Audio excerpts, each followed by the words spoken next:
Many people know about these things. The story was interesting to the public, and it was strange that this necklace, which had caused a big fuss in France in the late 1700s, caused another fuss 100 years later.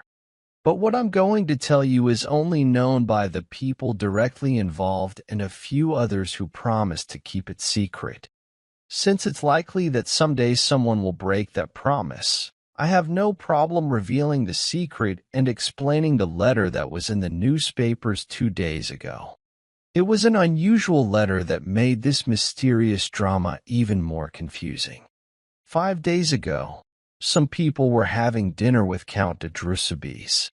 There were some ladies there, like his two nieces and his cousin, and some gentlemen. The president of Esseville, Deputy Bocas, Chevalier Floriani, whom the Count knew from Sicily, and General Marquis de Rizières, an old friend from the club. After dinner, the ladies served coffee, and the men were allowed to smoke if they stayed in the living room.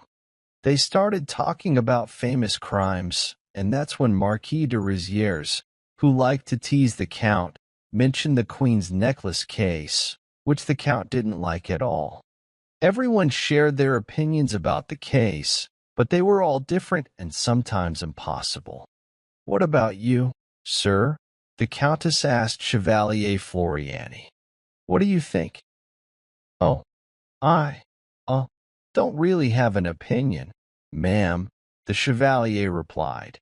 Everyone was surprised because the Chevalier had just told some interesting stories about solving mysteries with his father, who was a judge in Palermo.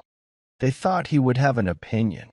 "I admit," he said, "I've solved some mysteries even when the smartest detectives couldn't, but I'm not Sherlock Holmes. And I don't know much about the Queen's necklace case." Everyone looked at the Count, who didn't really want to talk about what happened. But he had to explain everything about the theft. The Chevalier listened, thought about it, and then said, "It's very strange. At first, it seems like a simple problem." The Count didn't seem convinced. The others gathered around the Chevalier, who kept talking confidently. "Usually, to find out who did a crime or a theft, we need to know how it happened. In this case, it's simple. The thief could only come in through the door or the window. But you can't open a locked door from outside, so the thief must have come in through the window." "But the window was closed and locked when we checked," the Count said. Ignoring the interruption, the Chevalier continued. "To get in, the thief just needed to make a bridge from the kitchen balcony to the window ledge. And since there's a small window above the main one." "But the window was locked too," the Count interrupted again. The Chevalier calmly replied, "Yes, but there's usually a small window above the main one in old houses like this. Without it, the theft doesn't make sense." "Yes, there is one, but it was closed too. So we didn't think about it," the Count said. "That was a mistake. If you checked, you'd see it was opened," the Chevalier explained. "But how?" the Count asked. "I think there's a ring on a wire to open it," the Chevalier said. "So someone could use a tool like a poker to open it from outside." The Count laughed. "That's clever, but there's no hole in the window." "There was a hole," the Chevalier insisted. "Nonsense, we would have seen it," the Count argued. "You have to look for it. It's probably in the putty by the window," the Chevalier explained. The Count got up, very excited. He walked back and forth in the room a few times, then came to Floriani and said, "No one has been in that room since. Nothing's changed." "Okay, sir, you can check if what I said is true." "But it doesn't match what the judge found. You didn't see anything, yet you're saying something different from what we know." Floriani didn't seem bothered by the Count's annoyance. He just smiled and said, "Well, sir, I'm just sharing my idea. If I'm wrong, you can prove it easily." "I'll do that now." Your confidence is surprising." The Count muttered a bit more, then rushed out of the room. Nobody said anything while he was gone, which made the situation feel serious. Finally, the Count came back, looking pale and nervous. He spoke to his friends in a shaky voice. "I'm sorry. The Chevalier's revelations were unexpected. I never thought." His wife asked eagerly, "What is it?" He stuttered, "The hole is there, by the window." He grabbed the Chevalier's arm and said firmly, "Now, sir, keep going. I admit you were right so far, but now, what else happened?" Floriani gently freed his arm and said after a moment, "Well, this is what I think. The thief knew the Countess was going to wear the necklace that night. So, when you were away, he set up his bridge to get in. He saw you hide the necklace through the window and then broke the glass to open it. But the window was too high for him to reach the lock through the small window above. Then he must have crawled through it." "No way, it's too small for a person to fit through." "Then it wasn't a person," Floriani said. "What?" "If a person couldn't fit through the small window, it must have been a child." "A child? Didn't you mention that your friend Henriette has a son?" "Yes, a son named Raoul." "Then it's likely Raoul stole the necklace." "What proof do you have?" "Plenty. For example." He paused, then continued, "For example, that bridge. It's unlikely the child brought it from outside and back without anyone noticing. He probably used something nearby. In Henriette's kitchen, were there shelves against the wall for her pans and dishes?"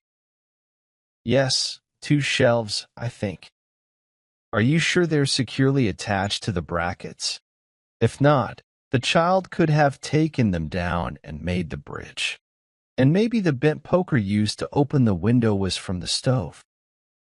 The Count left the room without saying anything this time.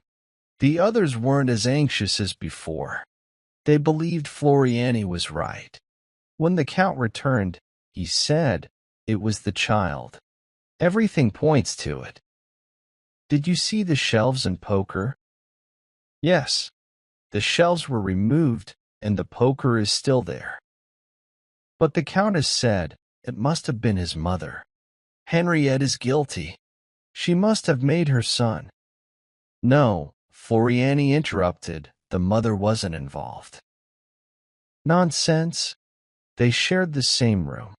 The child couldn't have done it without her knowing." "Yes, they lived together, but it happened in the next room while the mother was asleep." "And the necklace?" the Count asked.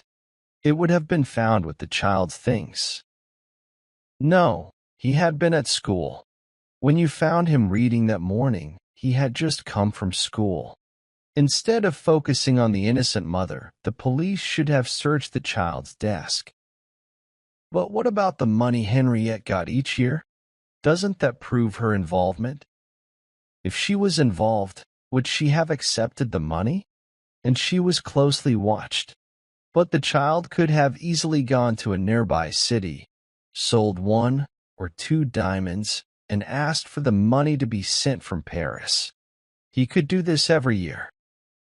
A strange feeling weighed on the Drusubis and their guests. There was something about Floriani's tone and manner that bothered the Count.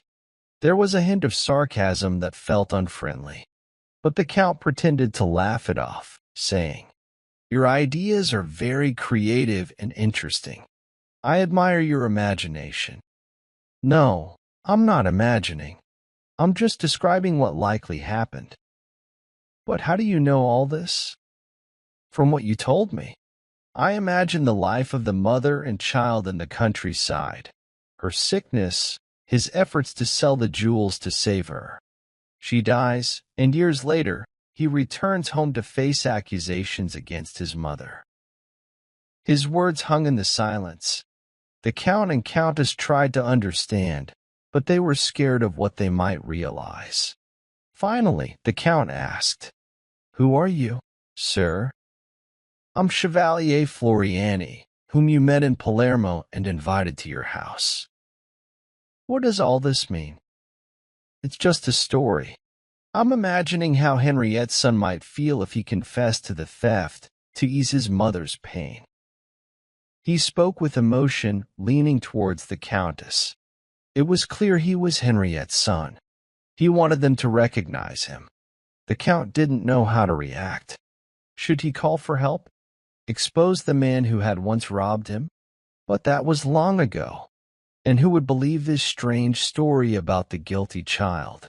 It was better to play along and pretend not to understand. Your story is interesting.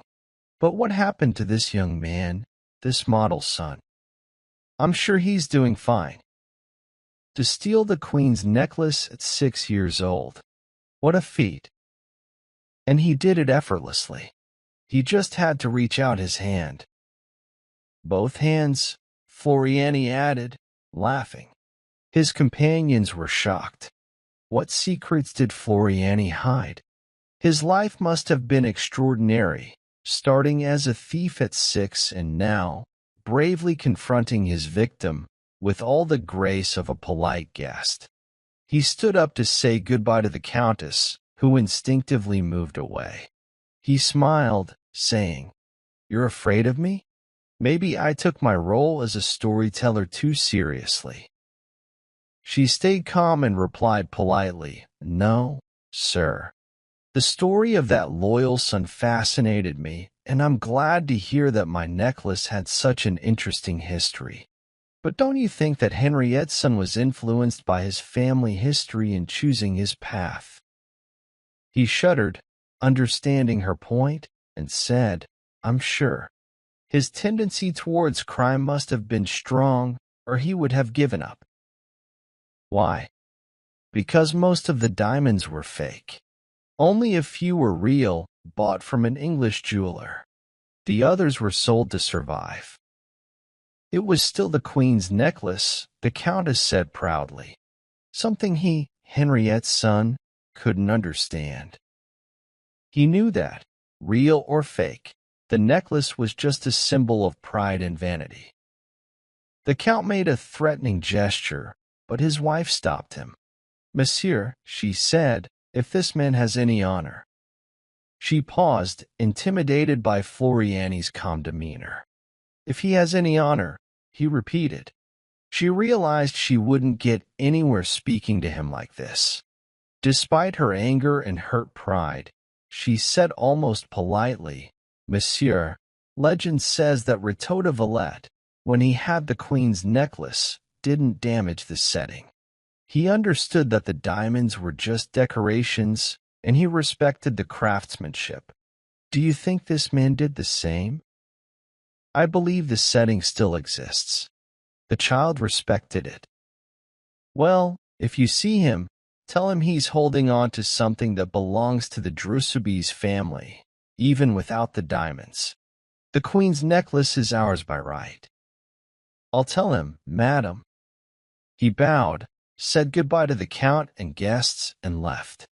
4 days later, the Countess found the Queen's necklace on her bedside table in a red case with the Cardinal's emblem. The next day, the Echo de France published a sensational article. Arsène Lupin recovers the stolen Queen's necklace and returns it to the Drusubis family. A commendable and chivalrous act.